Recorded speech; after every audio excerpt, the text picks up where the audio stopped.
Maraming tao ang naghihirap dahil sa sakit na di naranas.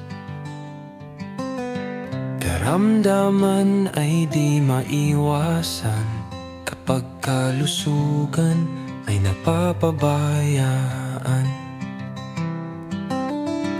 Maraming tao'y nagtatanong, bakit kanyang pinahintulutan ang karamdaman at kasamaan sa mundo?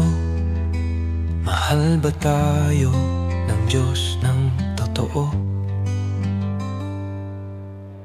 Ang dahilan ng paghihirap,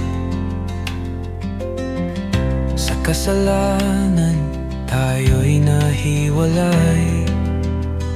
Mahalin niya ang bawat tao, bugtong na anak binigay sa atin.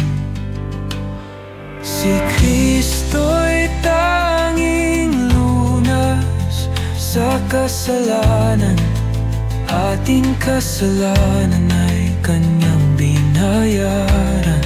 Siya lang tanging daan sa kaligtasan, manalig tanggapin buhay na walang hanggan.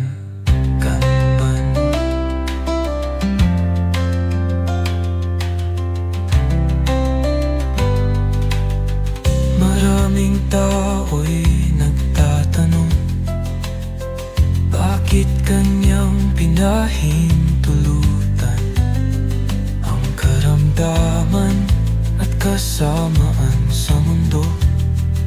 Mahal ba tayo ng Diyos ng totoo?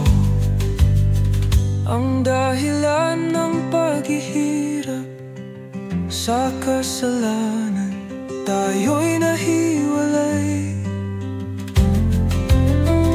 Mahal niya ang bawat tao, bugtong na anak binigay sa atin. Si Kristo'y tanging lunas sa kasalanan. Ating kasalanan